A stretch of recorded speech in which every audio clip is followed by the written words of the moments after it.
তারা এক আল্লাহরে মানত, কিন্তু সাথে আর অন্য আল্লাহ মানত। তারা ছিল মুশরিক। তারা কি ছিল? মুশরিক। তারা আল্লাহর সাথে শিরক করত, কিন্তু তারা হজ করত। হজ করত কেমনে? তারা হজের মৌসুমে হজ করার আগে নিজের পাঞ্জাবি, নিজের শার্ট, নিজের গেঞ্জি, নিজের লুঙ্গি, নিজের পায়জামা, যত কাপড় চোপড় আছে সব খুললা পাথরের উপরে রাখিয়া একেবারে উলঙ্গ হইয়া উপরে নিচে গায়ের ভিতরে একটা সুতাও নাই, এইরকম অবস্থায় তারা হজ করত। তো ভাই তো আসতে কোন নাউজুবিল্লাহ, একবারে উলঙ্গ, গায়ের ভিতরে একটা সুতাও নাই। তো তাদের যুক্তি কি? তারা কেন উলঙ্গ হইতো? তারা কয় যে আমরা মার পেট থেকে মাসুম নিষ্পাপ হিসাবে যখন আসছি তখন গায়ে কোনো কাপড় চোপড় ছিল না। আসার পরে আমরা এই সুদ খাইছি, ঘুষ খাইছি, মদ খাইছি, তারপরে গিয়া বিভিন্ন অসৎ উপায়ে টাকা কামাই করছি, কইরা সেরা যেই কাপড় বানাইছি এই কাপড় পইরা, নাপাক কাপড় পইরা পাক আল্লাহর সাথে দেখা করা এটা মোটেও ঠিক হবে না। এই জন্য আইসি যেমনে আল্লাহর সাথে দেখা করবো। আমার কাছে যুক্তিটা পছন্দ হয়েছে। আপনারা নাউজুবিল্লাহ কোন, নাউজুবিল্লাহ কন। আমার কাছে কিন্তু যুক্তি পছন্দ হয়েছে, যুক্তিটা ভালো, চিন্তাটা ভালো, যে আমরা নাপাক কাপড় পইরা, আমরা হারাম কামাই টাকার কাপড় দিয়া আমরা আল্লাহর সাথে দেখা করা ঠিক হবে না। যুক্তি সুন্দর, কিন্তু কাজটা দেখতে অসুন্দর। আর কি কর, এটা দেখতে খুব খারাপ দেখা যায়। ফলাফলে বোধ হয় চিন্তা করতে আছে কিরকম জানি দেখা যায়, এটা এখন কেমন দেখা যায়, এটা দেখান যেত না। তো নাউজুবিল্লাহ বলেন, জোরে বলেন নাউজুবিল্লাহ। আচ্ছা, এবার আসেন সভাপতি সাহেব, কথা আমরা লাইনে এসে পড়ছে। তাহলে মক্কার কাফেরেরা হারাম কামাই টাকা দিয়া তারা যেই কাপড় কিনছে এই কাপড় পইরা তারা আল্লাহর সাথে দেখা করতে রাজি না। আমরা দেশেও দেখবেন একদল মানুষ আছে চিন্তা করে দেখছে, আরে আমি যে হজ যাওয়ার নিয়ত করলাম, এইবার আইয়া বসে এলাকা 2500 সালম দিয়ে আইসা এবার চা স্টলও বইয়া বইয়া সকালবেলা চা খায়। তো আরেকবার জিজ্ঞাসা, কি তুমি তো কোনো সময় আইও না, হঠাৎ করে কি ব্যাপার, কোনো খবর টবর নাই? ভাই সাহেব চিন্তা করছি হজ যায়, তো হজ যাইব ভালো কথা, ডেট হয়েছে, কাও না কেউ পয়সা তো জমা দিছি না। কত আইসো কি লেগা? কয় আইসি এই যে আমি একটু জমিন বেচবো আব্বার দিনের, এই যে উত্তর দিয়া মসজিদের লগের যে জমিনটা, এটা তো আপনারা জানেন আমার, এই জমিনটা বিক্রি করব আমি হজে যাওয়ার টাকার জন্য। তো লোকজন কইতেছে, বেড়া তোমার কোটি কোটি টাকা, গাড়ি আছে, বাড়ি আছে, বউয়ের গাড়ি, নিজের গাড়ি, সুইটা সিটার গাড়ি, তোমার এত সম্পদের মালিক, তুমি খেত বেচা হজ যাওয়ার লাগে? এবার মুস্কি হাসি দিয়া কয়, হেই টেহা ভেজালাস।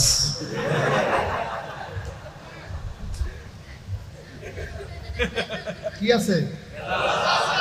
কোটি কোটি টেহার ভিতরে কি আছে? এর লাগিয়া বাপের দিনের খেত বেচা হজ যাইতো চায়। মক্কার লোক কাপড় খুললা লইছে, এই কাপড়ের ভিতরে ভেজাল আছে। আর আমার দেশের মানুষ হজ করতে যায়, ওই নিজের জমানো টাকা ফেলে বাপদাদার দিনের জমিন বিক্রি করতে চায়। ওই মক্কার কাফেরের যেই চিন্তা, আমার দেশের মুসলমানের এই চিন্তা, এই টিহার ভিতরে ভেজাল আছে, এলাকা বাপের দিনের খেত বেচে হজ যাইতে চায়। ঠিক কিনা কম? তাহলে মক্কার কাফেরের চিন্তা আর আমার খেত বেচুন্ডার চিন্তা এক চিন্তা, এক চিন্তা। আবার ফতুয়া নাও, আবার ফতুয়া নাও, তুমি হজ করার জন্য টাকা জমানোর জন্য বাপের দিনের খেত বেচতে আসছো। মনে রাখবো, যেই টাকা দিয়ে তোমার হজ করা না জায়েজ নাই, এই টাকা দিয়ে টয়লেটের বদনা কিনাও জায়েজ নাই। ঠিক কিনা বলো? মুসলমানের সন্তান হারাম টাকা দিয়ে যদি টয়লেটের বদনা কিনে হালাল মনে করে, তাইলে তার ঈমান থাকবে না। ঠিক কিনা বলো? আপনি হারাম টাকা দিয়ে আপনি বউয়ের গাড়ি কিনা দিবেন, ঘুষের টেহা দিয়া, সুদের টেহা দিয়া আপনি 12 লাখ টাকা দিয়ে ছাগল কিনা লাগবেন, কি কারবার কি? এরা মানুষ ভাত খাইতে ভাত পায় না, এতে 12 লাখ টাকা দিয়ে ছাগল কিনে এমনি উদাম করে সিহন জিঙ্গা দিয়ে ফটফাট ফটফাট করে করা কি সঞ্জয়? তো ঠিক কিনা কও? আসলে রং দেখছে, হলো ডিব্বা দেখছে না। তোমার আব্বা, তোমার আম্মা, তোমার হুজুর, তোমার টিচার, তোমার এলাকার মুরব্বী, তোমার চাচা, তোমার জেঠা, তোমার মামু, তোমার খালু, কেউ দেখুক আর না দেখুক, একজন দেখে ওই আল্লাহকে যদি ভয় পাইতে পারো, তাইলে আর এই কাজ তোমার দ্বারা করা সম্ভব না। ঠিক কিনা? তোমার আব্বাই দেখলে তোমারে ধমক দিব, আর তোমার আল্লাহ দেখলে তোমার এর জন্য কঠোর পরিণতি তোমার কবরের ভিতরে অপেক্ষা করতেছে। ঠিক কিনা বলেন?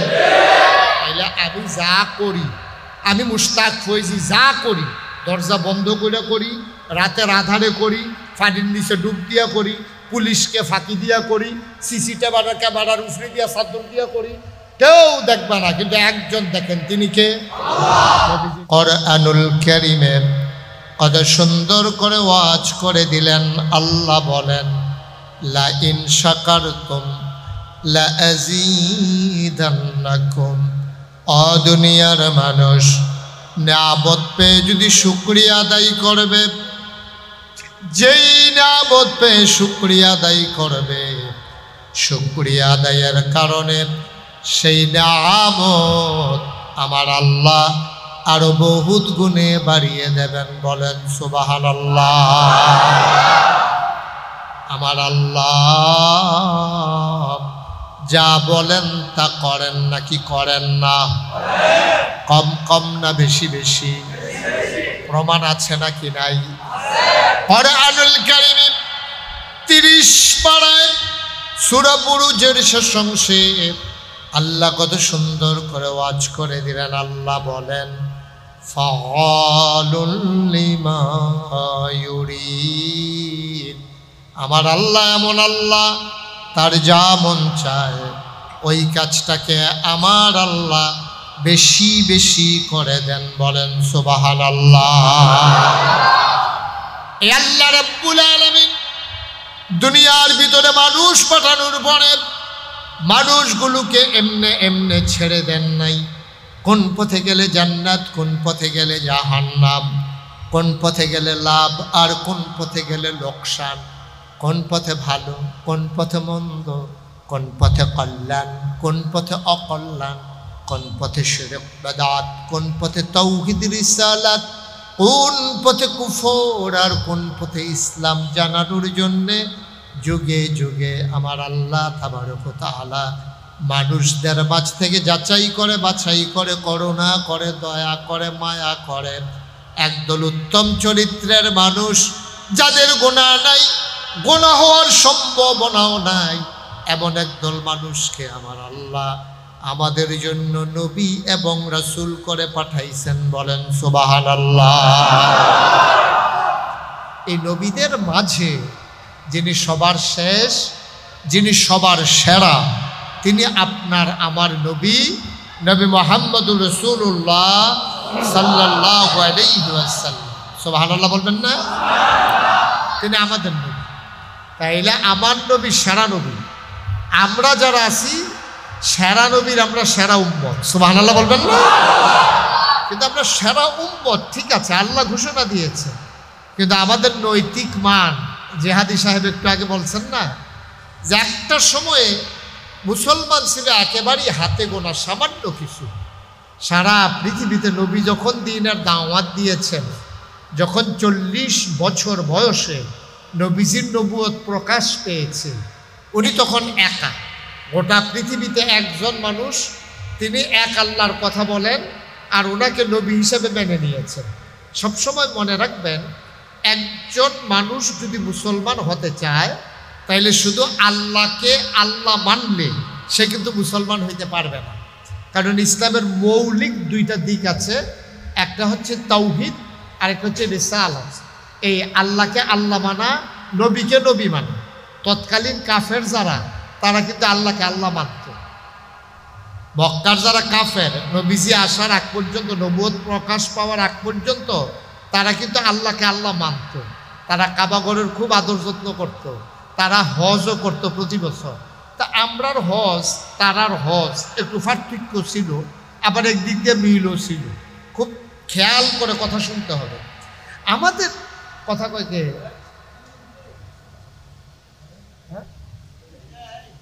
কথা কোয়া যাবে না তো। এই শাকিল, ওয়াজ করবে? কথা বলার কোনো সুযোগ নাই তো, একবারে চুপ। পিন পতন নিস্তব্ধতার মাঝে কথা হবে। যারা আসবে তারা চুপি চুপি এসে বসে যাবে, কোনো আওয়াজ করা, বিরক্ত করা যাবে। এই যে বৃষ্টির ভিতরে ভাগ্য ভালো এই ফ্যাক্টরির এই ঘরটা ছিল, নাইলে তো আমরা মাহফিলই করতে পারতাম না। আমিও আইতে আইতে নিয়ত করে আইছি যে বুড়া মাছ টাছ দিয়ে দুলা ভাত খাইয়া গুড়ি করে আবার গাড়ি দিয়ে গেলাম গাই আর কি। এর বেশি যে কিছু হইতো না, এটা বুঝ করে আইছিলাম। কিন্তু আইয়া দেখি যে আপনারা যে আয়োজন করে রাখছেন এমনি এমনি যাওয়ার কোনো সুযোগ নাই, ওয়াজ করেই যাওয়া লাগে। যেহেতু আপনারা কষ্ট করে আয়োজন করছেন, দয়া করে একটা শব্দও করে না। বাচ্চারা যদি তোমাদের ভালো না লাগে আস্তে করে উঠতে যাইবা, কিন্তু শব্দ করা যাবে না, একজন আরেকজনের সাথে দেখা করা যাবে না। এখন দেখা দেখি নাই, শুধু আমার দিকে তাকাই থাকবা, আর পিন পতন নিস্তব্ধতার মাঝে কথা হবে ইনশাআল্লাহ। আপনারা রাস্তাটা খালি রেখেন, ডাইনে বামে অনেক জায়গা ফাঁকা আছে। আপনারা ক্যামেরার জন্য আসতেছেন না, যখন জায়গা পাবেন ওনারা দেখবেন এমনি আসবে ইনশাআল্লাহ। তো লোকজন আসতেছে, তো লোকজন আসবে ইনশাআল্লাহ। আরও মাইকের আওয়াজ যেহেতু কানে পৌঁছে যাচ্ছে, লোকজন আসবে। রাস্তাঘাটে যদি বৃষ্টি না হইতো আজকে হয়তো ময়দানেও লোক জায়গা দিতে আমরা পারতাম না। তা যেহেতু জেহাদি সাহেব আছে, উনি তো আপনাদের পরিচিত, আমি না নতুন মানুষ, ওনার ওয়াজ শোনার জন্য তো এই এলাকার মানুষ আমি শুনছি সব নাকি এই মানে বাড়ি ঘর ফালাইয়া চলে আসে। তা আসবে যখন জায়গা হইতো না, আপনি আর আমি কোন লাগতো না, দেখবেন এমন আছে আপনার তুললেও বইতে পারে। টেনশন করেন না, সিফা দিয়ে বইয়া থাকেন।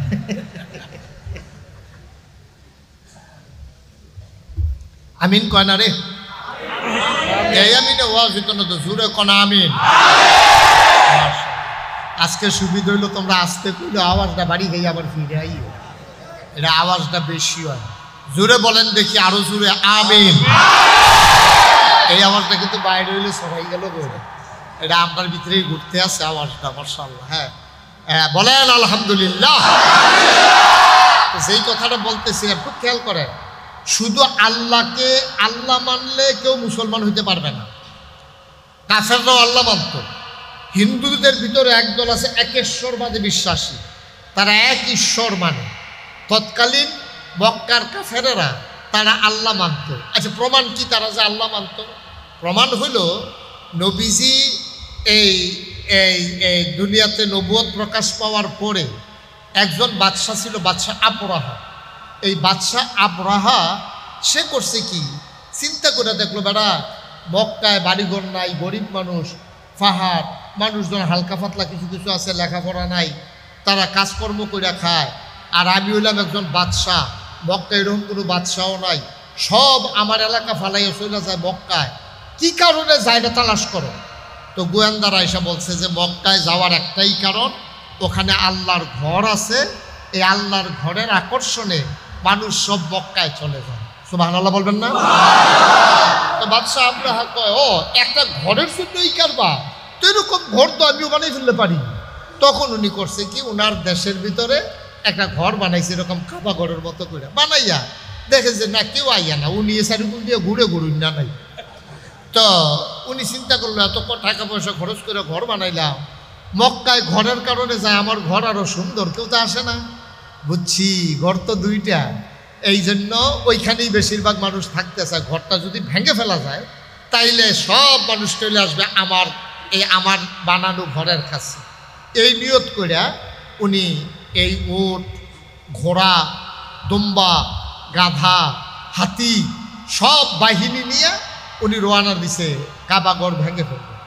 তো কাবাগর ভাঙ্গার জন্য যখন উনি এলাকায় আসছে, আইসা উনি দূরে নমুনাটা আজ করার জন্য যে কারবারটা কি যাইতে আছে এটা দেখার জন্য উনি করছে কি, দূরে তাবু টাবু ফালাইয়া কাবাগর ভাঙ্গা হবে পরের দিন, উনি দূরে তার বিশাল সৈন্যবাহিনী নিয়ে অপেক্ষা করতেছে।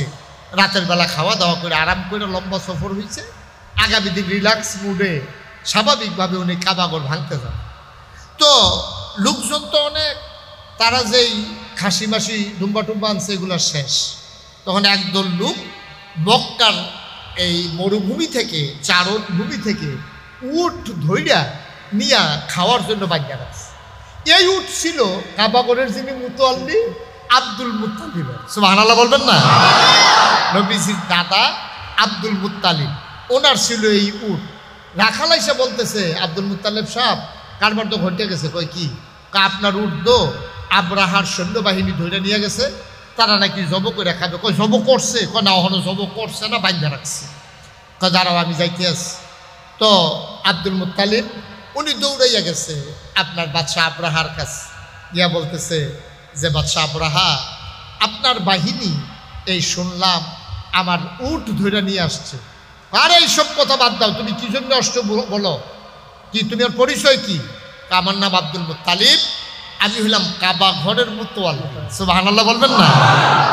না, এই ব্যাপারে কথা বলে লাভ নাই। নিশ্চয়ই তুমি কাবা ঘর যেন আমি না ভাঙ্গি এটার জন্যই তো বলবা, এই ব্যাপারে কথা বলে লাভ নাই। আব্দুল মুত্তালিব মুসকে হাসি দিয়ে কয় না, কাবা ঘরের ব্যাপারে আমার কোনো কথা নাই, আমার কথা অন্য বিষয়। আরে কাবা ঘর কালকে ভাঙ্গা হবে, তুমি কাবা ঘরের মুতওয়াল্লি, তোমার কোনো কথা নাই মানে? কয় না, কাবা ঘরের ব্যাপারে আমার কোনো দায়িত্বও নাই, আমার কোনো কথাও নাই, আমি হাসি টাসি আসলে পানি টানি খাওয়াই, এর বাইরে আমার কোনো কাজ নাই। তো কয় কাবা ঘর যে ভাঙবো এই জন্য তোমার কোনো টেনশন নাই? কয় না, টেনশন নাই। কয় তাহলে আসতো কেন তুমি? তা আমি আসছি শুনলাম আপনার কর্মচারীরা আমার উট ধরে নিয়ে আসছে, আমি গরিব মানুষ, আমার উট আপনার বাহিনী নিয়ে আসছে, আমার উটগুলো আপনি ফেরত দিয়া দেন, আমি গরিব মানুষ, গরিবের ফেরত লাতি দিয়েন না, আমার উট ফেরত দিয়া দেন। বাদশাহ আব্রাহা চমকে উঠলেন।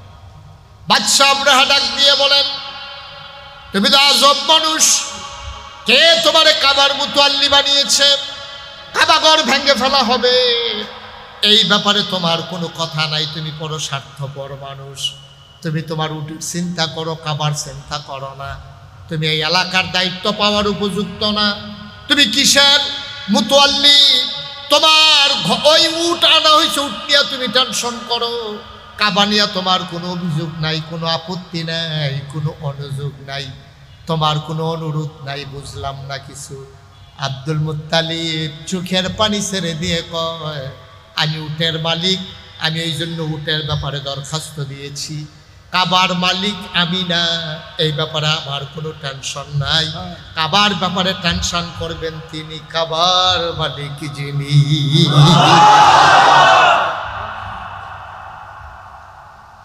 আমি তো কাবার মালিক না, আমি তো খাদেম, চাইয়া টাইয়া রাহি, ঝাড়ু টাড়ু দেই, কেউ বেশি পানির পিপাসা পাইলে জমজমের ইয়া থেকে গ্লাস দিয়ে না পানি টানি খাওয়াই, কোনো অসুবিধা হইলে তাদের চিকিৎসা টিকিৎসা বন্দোবস্ত করি, কেউ যেন তাদের উপরে কোনো জুলুম করতে না পারে, এটা আমি পাহারা টাহারা দেই। কাবা ঘরের মালিক তো আমি না, কিন্তু উটের মালিক আমি। সুবহানাল্লাহ বলবেন না?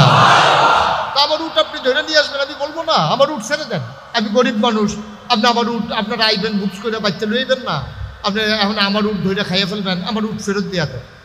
তো বাদশাহ আবরাহা তো একবারে চমকাই উঠছে, আরে কয় কিনি, আরে এই লোক কাবার মুতওয়াল্লি, এই লোক এলাকার চেয়ারম্যান, হ্যাঁ এলাকার মানুষে ধরে লইছে গেতেছে, মারি এলাকাটাও নদীতে ফেলাই দিতেছে, হ্যাঁ কয় আমার এই ব্যাপারে কোনো চিন্তা নাই।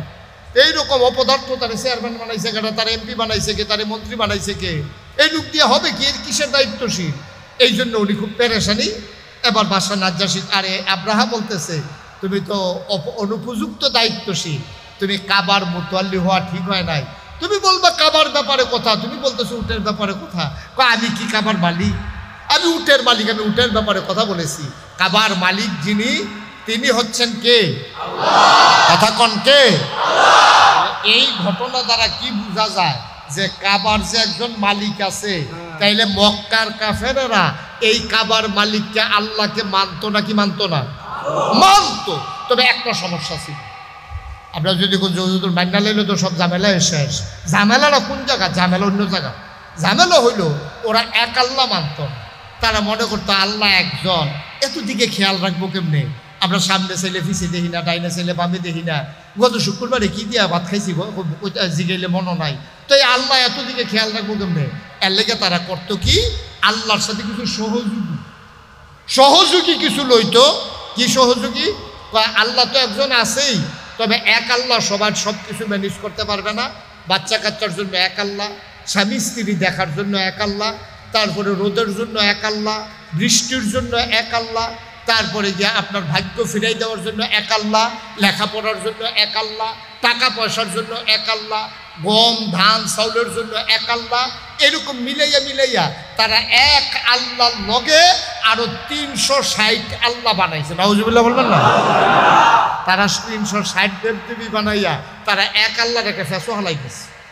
কয় যে এক আল্লাহ হইতো না, আল্লাহর লোক আরো সহযোগিতা করার দরকার আছে, এই চিন্তা করে তারা এক আল্লাহ মানতো না, আল্লাহকে আল্লাহ মাইনা আবার কিছু সহযোগিতা মানতো। যেমন খ্রিস্টানেরা আল্লাহ মানে দুইজন, যে আল্লাহ তো আল্লাহ, খ্রিস্টানেরা আল্লাহ মানে তিনজন, আল্লাহ তো আল্লাহ আছেই, তারপরে বিবি মরিয়ম ওনার যেহেতু আল্লাহর লোকে বিয়ে হয়েছে, নাউজুবিল্লাহ বলবেন না, উনি যেহেতু আল্লাহর স্ত্রী, তো ওয়ারিস সূত্রে স্ত্রী তো জামাইতে সম্পদ পায়, আর ঈসা নবী তো আল্লাহর পুত্রে, তো আল্লাহর বর্তমানে পুরো সম্পদের মালিক। এই হিসাবে খ্রিস্টানরা কইতো আল্লাহ কয়জন, কথা কটা দেখি কয়জন? ইহুদিরা কয় আল্লাহ দুইজন। উজায়ের আলাইহিস সালাম উনি হইল আল্লাহর ছেলে, আর আল্লাহ বাপ হিসাবে তারা বাপে ফুটে মিললে দুইজন। এখন ইহুদিরা কয় দুইজন, খ্রিস্টানেরা কয় তিনজন। এই আরবের তৎকালীন জমানায় কাফেররা কইতো 360, আর আল্লাহ একজন, মোট 361। আমরা দেশের যারা হিন্দু তারা কয় তোমরা যে এত কমের ভিতরে কেমনে শেষ করতে আসো বুঝি না, এই এত কম আল্লাহ দিয়ে কেমনে গোটা পৃথিবীটা চাইয়া রাখবো।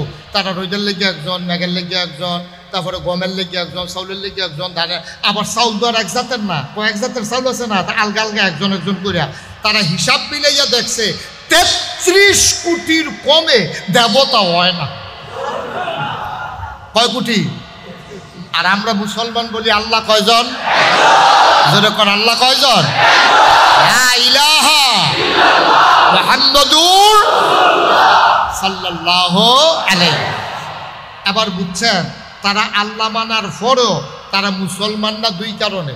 এক নম্বরে হইল তারা এক আল্লাহ মানছে না, আল্লাহর সাথে অংশ দিছে। দুই নম্বরে তারা নবীজিকে নবী মানে নাই, এই জন্য তারা মুসলমান হইতে পারে। তৎকালীন জমানায় আবার আপনার ইয়া ছিল কি বলে হজ, তো মক্কার কাফেরারা যে হজ করতো, কেমনে হজ করতো খুব খেয়াল করেন এদিকে। বাচ্চা কাচ্চারা তোমরা এইভাবে উঠা বসা করবা না, এটা মনে করছো ওটার অনুমতি পাইছি আর কি আইতে আছে যাইতে আছে, এটা কি কারবার বুঝলাম না কিছু। আমিন কন, জোরে কন। তো যেই কথাটা বলতেছিলাম একটু খেয়াল করে শুনেন। তো এখন মক্কার কাফেরেরা তারা এক আল্লাহরে মানতো, কিন্তু সাথে আর অন্য আল্লাহ মানতো। তারা ছিল মুশরিক। তারা কি ছিল? মুশরিক। তারা আল্লাহর সাথে শিরক করতো, কিন্তু তারা হজ করত। হজ করতো কেমনে? তারা হজের মৌসুমে হজ করার আগে নিজের পাঞ্জাবি, নিজের শার্ট, নিজের গেঞ্জি, নিজের লুঙ্গি, নিজের পায়জামা, যত কাপড় চোপড় আছে সব খুললা পাথরের উপরে রাখিয়া একেবারে উলঙ্গ হইয়া উপরে নিচে গায়ের ভিতরে একটা সুতাও নাই, এইরকম অবস্থায় তারা হজ করত। তো ভাই তো আসতে কোন নাউজুবিল্লাহ, একবারে উলঙ্গ, গায়ের ভিতরে একটা সুতাও নাই। তো তাদের যুক্তি কি? তারা কেন উলঙ্গ হইতো? তারা কয় যে আমরা মার পেট থেকে মাসুম নিষ্পাপ হিসাবে যখন আসছি তখন গায়ে কোনো কাপড় চোপড় ছিল না, আসার পরে আমরা এই সুদ খাইছি, ঘুষ খাইছি, মদ খাইছি, তারপরে গিয়া বিভিন্ন অসৎ উপায়ে টাকা কামাই করছি, কইরা সেরা যেই কাপড় বানাইছি এই কাপড় পইরা, নাপাক কাপড় পইরা পাক আল্লাহর সাথে দেখা করা এটা মোটেও ঠিক হবে না। এই জন্য আইসি যেমনে আল্লাহর সাথে দেখা করবো এমনি। আমার কাছে যুক্তিটা পছন্দ হয়েছে। আপনারা নাউজুবিল্লাহ কোন আর আউজুবিল্লাহ কন, আমার কাছে কিন্তু যুক্তি পছন্দ হয়েছে। যুক্তিটা ভালো, চিন্তাটা ভালো, যে আমরা নাপাক কাপড় পইরা, আমরা হারাম কামাই টাকার কাপড় দিয়া আমরা আল্লাহর সাথে দেখা করা ঠিক হবে না। যুক্তি সুন্দর, কিন্তু কাজটা দেখতে অসুন্দর। আর কি কি কর, এটা দেখতে খুব খারাপ দেখা যায়। ফলাফলে বোধ হয় চিন্তা করতে আছে কিরকম জানি দেখা যায়, এটা এখন কেমন দেখা যায়, এটা দেখান যেত না। তো নাউজুবিল্লাহ বলেন, জোরে বলেন নাউজুবিল্লাহ। আচ্ছা, এবার আসেন সভাপতি সাহেব, কথা আমরা লাইনে এসে পড়ছে। তাহলে মক্কার কাফেরেরা হারাম কামাই টাকা দিয়া তারা যেই কাপড় কিনছে এই কাপড় পইরা তারা আল্লাহর সাথে দেখা করতে রাজি না। আমরা দেশেও দেখবেন একদল মানুষ আছে চিন্তা করে দেখছে, আরে আমি যে হজ যাওয়ার নিয়ত করলাম, এইবার আইয়া বসে এলাকা 2500 সালম দিয়ে আইসা এবার চা স্টলে বইয়া বইয়া সকালবেলা চা খায়, আরেকবার জিজ্ঞাসা কি তুমি তো কোনো সময় আইও না, হঠাৎ করে কি ব্যাপার, কোনো খবর টবর নাই? ভাই সাহেব চিন্তা করছি হজ যায়, তো হজ যাইব ভালো কথা, ডেট হয়েছে, কাও না টাকা পয়সা তো জমা দিছি না। কত আইসো কি লেগা? কয় আইসি এই যে আমি একটু জমিন বেচবো আব্বার দিনের, এই যে উত্তর দিয়া মসজিদের লগের যে জমিনটা, এটা তো আপনারা জানেন আমার, এই জমিনটা বিক্রি করব আমি হজে যাওয়ার টাকার জন্য। তো লোকজন কইতেছে বেড়া তোমার কোটি কোটি টাকা, গাড়ি আছে, বাড়ি আছে, বউয়ের গাড়ি, নিজের গাড়ি, সুইটা সিটার গাড়ি, তোমার এত সম্পদের মালিক, তুমি খেত বেচছো হজ যাওয়ার লাগে? এবার মুস্কি হাসি দিয়া কয় হেই টেহাত ভেজালাস।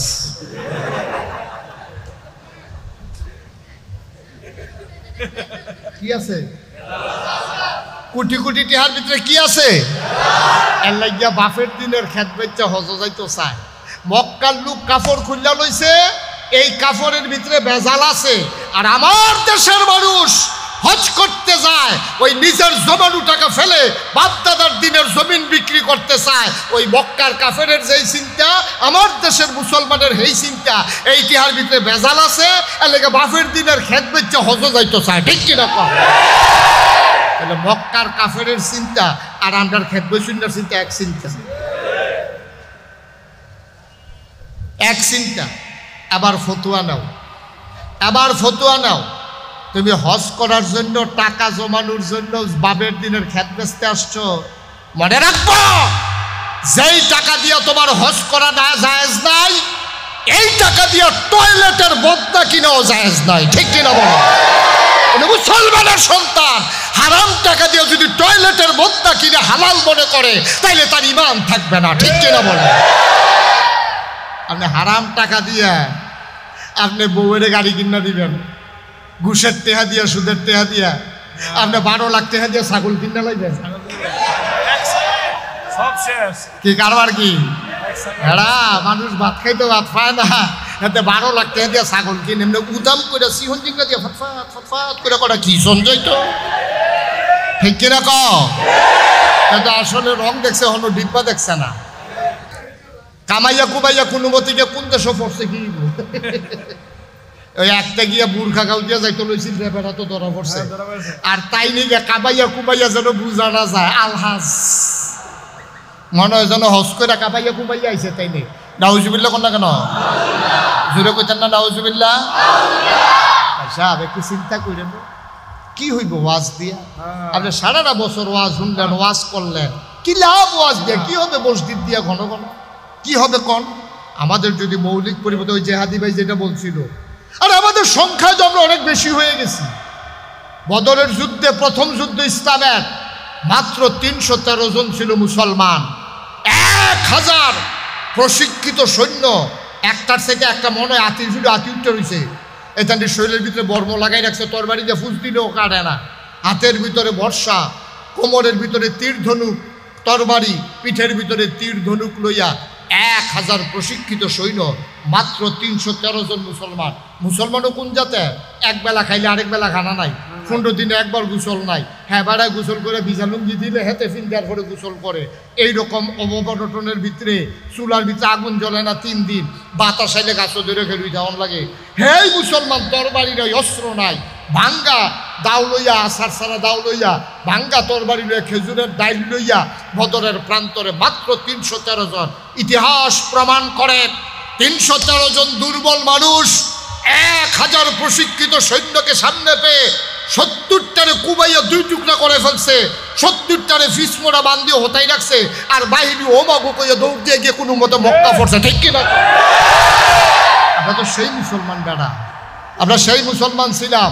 300 এই সমাজটাকে সুন্দর করার জন্য এত লোক লাগে না তো, এত লোক লাগে না তো, এত লোকের দরকার ছিল না। কিন্তু সেই সোনার মানুষ কই, যাদের কলিজার ভিতরে ছিল আল্লাহর ভয়। সুবহানাল্লাহ বলবেন না? আজও যদি মানুষ সোনার মানুষ হতে চায়, তাহলে অন্তরে একটা জিনিস থাকতে হবে, এটার নাম হলো আল্লাহর ভয়। কার ভয়? কথা কন, কার ভয়? আমাদের দেশে এখন কত পাহারাদার, হ্যাঁ, এই অফিসের ভিতরে সিসিটিভি, যে কে কি করতে আছে, বড় অফিসার ঘরের ভিতরে বইয়া বইয়া দেখতে আছে, তে লড়ে, তো হেনতে আবার উনি কয় কি, এই শাহ আলম সাহেব লড়াচড়া করতেছেন কেন? দেখতে আসি। তুমি আবার সুযোগ হইয়া বয় সারে দেখতে লাইছে লড়াচড়া করতে আছে। ফাইল আটকাইয়া ঘুষ খাইতে লইলে সারে কয় কি টেবিলের নিচে হাত দিচ্ছেন কেন? দেখতে আসি। তো সব কথা ঠিক আছে, তাইলে আপনি যদি সব সিসিটিভি লাগাইছেন সমাজটারে সুন্দর করার জন্য, দুদক বানাইছেন আপনি কি করার জন্য? দুর্নীতিবাজ ধরার জন্য। এনবিআর বানাইছেন আপনার ট্যাক্স যেন কেউ ফাঁকি দিতে না পারে এই জন্য। কিন্তু এত কিছুর ভিতর দিয়েও মাশাল্লাহ 12 লক্ষ টাকা ছাগল কিনুন না, 70 লক্ষ টাকা কুরবানি দেউন না, বেড়াই তো আমরা দেশও আছে। আমি তো এই জন্য কইছিলাম বেড়া তোর মতো বেড়ায় বেতন ফাঁস কত, তোর মতো বেড়ায় বেতন ফাঁস কত, কয় টাকা বেতন পাইলে একটা লোক 70 লক্ষ টাকার কুরবানি বছরে দিতে পারে? শাশুড়ি রে ডুপ্লেক্স বাড়ি বানাই দিছে শাশুড়ি, শাশুড়ি আবার দুইজনরে দুইটা, কোন বউ আবার ফেসলা খাই যায়? দুই বউরে 2 ডুপ্লেক্স বাড়ি বানাই দিয়ে শাশুড়ি রে, আবার বউরে কি পরিমাণে দিছে আবার একটু চিন্তা করে দেখেন। ফোলারে গাড়ি কিনা দিছে 70 লক্ষ টাকা, এক বছরে কুরবানির পশু কিনছে। আমি কই তোমার মাসে বেতন কত, তুমি বছরে কামাই করো কত? তুমি বেড়া হগিন্নির ফুতের নাম বিয়া খা, ভাত খাইতি ভাত খাইছো তা 70 লাখ টাকা দিয়ে ছাগল কুরবানি দেশ, ঠিক কিনা কও? কয় টাকা বেতন পাও? কোনো কিছুতেই তাকে মানুষ বানানো যাবে না, কোনো কিছুতেই সোনার বাংলা হবে না যতদিন পর্যন্ত অন্তরের ভিতরে আল্লাহর ভয় পয়দা না হবে, ঠিক কিনা কও? আচ্ছা আল্লাহর ভয় কারে কয়? নবীজি এই ভয়টা 13টা বছর লাগে যে মক্কায় শিখাইছেও, এবার মদিনায় গিয়ে সেটা যখন ইসলামের আইন কানুন শুরু হয়েছে তখন থেকে সবাই মানতে আছে। কেন? 13 বছর লাগে নবীজি শিখাইছে, তুমি যা বলো কেউ শুনে না, একজন শুনে, তিনি কে? জোরে কথা কইেন, তিনি কে? আপনি যত গোপনে জেহাদি সাহেবের লোকে কানে কানে কথা কন, আমি যদি কানে কানে কথা কই আপনারা কেউ শুনবেন না, উনি শুনবে আমি বলতেছি, কিন্তু মাঝে থেকে একজন শুনে, তিনি কে? এবার আসেন, যত গোপনে আমি যদি সভাপতি সাহেবের সাথে এখন কানে কানে একটা কথা বলি, শাহ আলম এই জেহাদি সাহেব শুনবে না, কিন্তু আমাদের সভাপতি দুলাল ভাই না, দুলাল ভাই উনি ঠিকই শুনবে, কিন্তু মাঝে দিয়ে একজন শুনে, তিনি কে? এবার আসেন, তাইলে আপনি যত গোপনে যত কথা বলেন একজন শুনেন, তিনি কে? আপনি যত লুকাইয়া যত কায়দা কইরা রাতের অন্ধকারে দরজা বন্ধ করে পানির নিচে ডুব দিয়া আপনি যেই কাজে করেন কেউ দেখে না, একজন দেখে, তিনি কে? তাহলে আপনি যা বলেন একজন শুনে, আপনি যা করেন একজন দেখে। এবার আসেন, আমি মনে মনে মুশতাক ফয়েজি কি চিন্তা করতেছি এই চিন্তা ধরার মতো কোনো মেশিন এখনো আবিষ্কার হয় নাই, কিন্তু আমার মনের চিন্তা একজন জানে, তিনি কে? এবার আসেন, আর কোনো কিচ্ছু লাগবে না। আপনার ছেলে বিড়ি খায়, তো ইন্টারমিডিয়েটে উঠছে, তো এখন বিড়ি খাওয়া সিগারেট খাওয়া শিখছে, তে সগর বগর চায়, আব্বাই নিতে খেলায়, আম্মা নিতে খেলায়, চাচা নিতে খেলায়, ইমাম সাহেব হুজুরে নিতে খেলায়, তো সগর বগর চায়। আমি বলি বাবা এত দিকে তাকানোর দরকার নাই, তোমার আব্বা, তোমার আম্মা, তোমার হুজুর, তোমার টিচার, তোমার এলাকার মুরব্বী, তোমার চাচা, তোমার জেঠা, তোমার মামু, তোমার খালু, কেউ দেখুক আর না দেখুক, একজন দেখে ওই আল্লাহকে যদি ভয় পাইতে পারো তাইলে আর এই কাজ তোমার দ্বারা করা সম্ভব না, ঠিক কিনা? তোমার আব্বাই দেখলে তোমারে ধমক দিব, আর তোমার আল্লাহ দেখলে তোমার এর জন্য কঠোর পরিণতি তোমার কবরের ভিতরে অপেক্ষা করতেছে, ঠিক কিনা বলেন? তাইলে আমি যা করি, আমি মুশতাক ফয়েজি যা করি, দরজা বন্ধ করে করি, রাতের আধারে করি, পানির নিচে ডুব দিয়া করি, পুলিশকে ফাঁকি দিয়া করি, সিসি ক্যামেরার উফরে দিয়া চাদর দিয়া করি, কেউ দেখবে না, কিন্তু একজন দেখেন, তিনি কে? নবীজি 1500 বছর, এই 1500 বছর আগে 13টা বছর লাগাইয়া মক্কার মানুষটির এটা শিখেছে। আবু বকর কই জি ইয়া রাসূলুল্লাহ, কই তুমি কিন্তু যাই করো একজন দেখে, তিনি কে? আল্লাহ। ওমর কই জি ইয়া রাসূলুল্লাহ, কই তুমি কিন্তু যা করো তুমি কিন্তু জাহেলিয়াতের জমানায় অনেক করছো, তোমার হাতের মাইর খেয়েছেন এমন লোক খুব কমে আছে, খুব সাবধান, যেই দিন গেছে গেছে। ওমর রাদিয়াল্লাহু তাআলা আনহু, সাবধান, এখন থেকে মন যা চায় তা করা যাবে না, আমাদের সবার বাইরেও একজন দেখে, তিনি কে? এবার আসে, কিয়ামতের ময়দানে বিচার করবে, আপনাদের এলাকার বিচার কিয়ামতের ময়দানে করবে দুলাল ভাই। কথা বলা দুলাল ভাই, তাইলে আমাদের এই হুজুরে, উনি যেহেতু মাদ্রাসার মুহতামিম হুজুর ওমর ফারুক আনসারি ভাই, উনি এই এলাকার সব বিচার আল্লাহ ডাকবে, এই আনসারি করে, তো উনি কবে জি আল্লাহ, তো তুমি এই এলাকার ভিতরে তাদের বিচার টিচার করিয়া, তো এখন উনি যার ঘরে দেশি মুরগা দিয়ে ভাত খাইছে, হ্যাঁ বাড়াই গিয়া কবে হুজুর আনসারি ভাই এই মুরগা দিয়ে যে ভাত খাওয়াইছিলাম, বিচার কি সুজানা কায় মা কথা কেন, বিচার কি সুজানা কায় কায়, এটা আল্লাহ বুঝে। তারা বেড়া সমাজের ভিতরে বিচার করতে গিয়ে আগের রাইতে টেহা খাইয়া বিচার কাজ করে লাস, তোরা তো যদি বিচারের ভাত দেয় এই আনসারি হুজুরে তো দেশি মুরগা খাইয়া বিচার কাজ করে নেব। সুতরাং বিচার তোমরা এত দেওয়ান যেত না, বিচার কার হাতে? উজ্জশূন্য কন নাকি জেহাদি সাহেবের এত, দুলাল ভাইয়ের অত, তো দুলাল ভাইয়ের অত বিচার নাই, জেহাদি সাহেবের এতও নাই, আনসারি ভাইয়ের আমি তো বইলেই নাই। আবার ডাকতে কোহান তাই এসে বিচার করতে হয়েছে এখন 2,500 ছড়া তোমার মানে গেলাম, আমি তো প্রথমে নাই। তাইলে এবার আব্বা এবার একেবারে সাধারণ আকারে যারা আমরা বোকা না, আমরা মোটামুটি চললে ফিরা খাই, এরপরও চিন্তা করে কম দেখি, তাইলে বিচার করবে কে? যে আল্লাহ বিচার করবে উনি কি দেখে নাকি দেখে না, শুনে নাকি শুনে না, জানে নাকি জানে না? আপনি দেখবেন ভালো মানুষ এবার আরে ফেরেস্তায় ধইরা জাহান্নামের দিকে নিতে আসে, ভালো মানুষ আপনি কইছেন এবার আমরা এলাকার ভিতরে জান্নাতে গেলে একজন যাইব, হ্যাঁ এবারে আব্দুল মালিক ফেরেস্তায় গামছা লাগাইয়া টানতে টানতে জাহান্নামের দিকে নিতে আসে। ওই আপনি গিয়া জিগেবেন ভাই আমরা তো মনে করছিলাম একজন জান্নাতে গেলে আপনি যাইবেন, আপনার সমস্যাটা কি? এবার চিল্লান দেখবো বাইরে হাসপাতালও শুইয়া শুইয়া একটা অসৎ চিন্তা করছিলাম, আমারে যে নির্বাচনের সময় ফিটলো হাসপাতালও শুইয়া শুইয়া চিন্তা করছিলাম কোনো মতে শরীরটা ভালো হইয়া লোক না, কেউর কাছে কইছি না, খালি ভিতরে ভিতরে চিন্তা করছি এই ডো বলে আল্লাহ এটার ফাইয়া লাইছে, হেই শাস্তিয়ে অহন জাহান্নাম নিতে আছে। কেউ মনে মনে চিন্তা করছেন আমার মতো মানুষের যেতে ফিডা দিছে কোনো মতে খালি হাসপাতালতে বাড়ি লই ফিল্ডা একটার জায়গাত কয়টা খিসাম টের পাইবা, মনে মনে বিলে চিন্তা করছে সেইটার কারণে বেড়ায় জাহান্নামও যাইতেছে গা।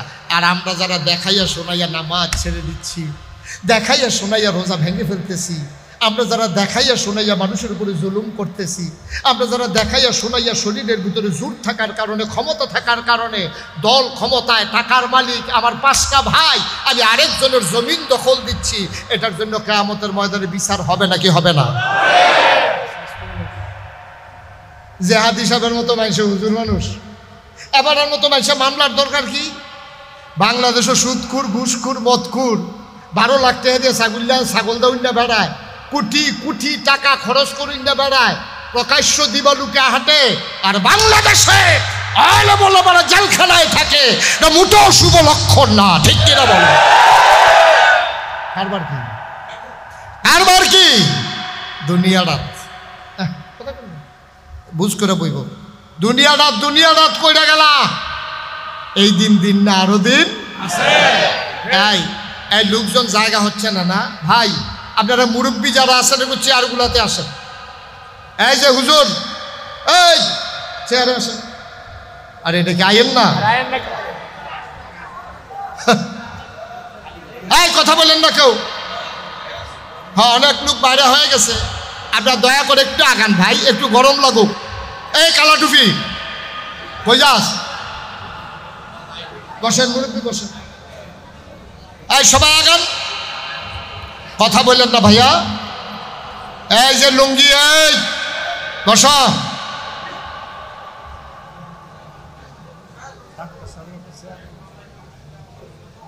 এই যে ডাক্তার সাহেব, এই লিয়াকত ডাক্তার সাহেব চেয়ারে আসেন।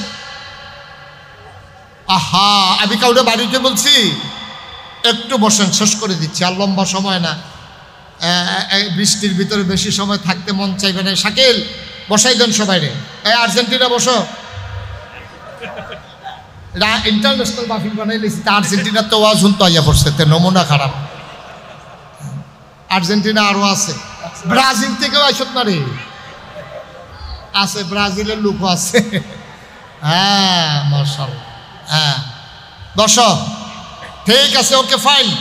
যারা বাইরে আসেন ফাঁকে ফাঁকে ঢুকে যান, আর দেরি করা যাবে না। সবাই ঠিক আছে ইনশাআল্লাহ? মনোযোগ আছে? সবাই কোন আমিন। তাহলে অন্তরে ভয় থাকবে কার? নবীজির সাহাবাদের অন্তরে ভয় ছিল কার? তাবেঈদের অন্তরে ভয় ছিল কার? তাবেঈদের অন্তরে ভয় ছিল কার? ওলামায়ে কেরামদের অন্তরে ভয় আছে কার? আজ যারা জান্নাতে যেতে চায়, যারা আল্লাহওয়ালা হতে চায়, তাদের অন্তরে ভয় থাকবে কার? আমাদের অন্তরে ভয় থাকবে কার? ওই আল্লাহ যিনি কিয়ামতের ময়দানে আমাদের বিচার করবেন। ঠিক কিনা কর? তাহলে আমরা কি ভয় পাবো নাগাইশের ফির সাহেবরা না আল্লাহরে? জেহাদি ভাইয়ারা না আল্লাহরে? আনসারি ভাইয়ারা না আল্লাহরে? দুলাল ভাইকে না আল্লাহকে? আমরা ভয় পাবো আল্লাহকে। আব্বারে আম্মারে সম্মান করব, কিন্তু ভয় পাবো কাকে? কথা বলে কাকে? আল্লাহর ভয় কারো অন্তরে যদি থাকে, সে কি দোকান বাকি খাইয়া দোকানদারে ঘুরাইতে পারবে? আরেকজনের জমিন দখল দিতে পারবে? কথা বলা পারবে? সে কি মানুষের উপরে জুলুম করতে পারবে? অন্যায় করতে পারবে? অবিচার করতে পারবে? কারণ যেহেতু তার অন্তরে আল্লাহর ভয় আছে, এই মানুষটা কখনো অন্য মানুষের উপরে জুলুম করতে পারবে না।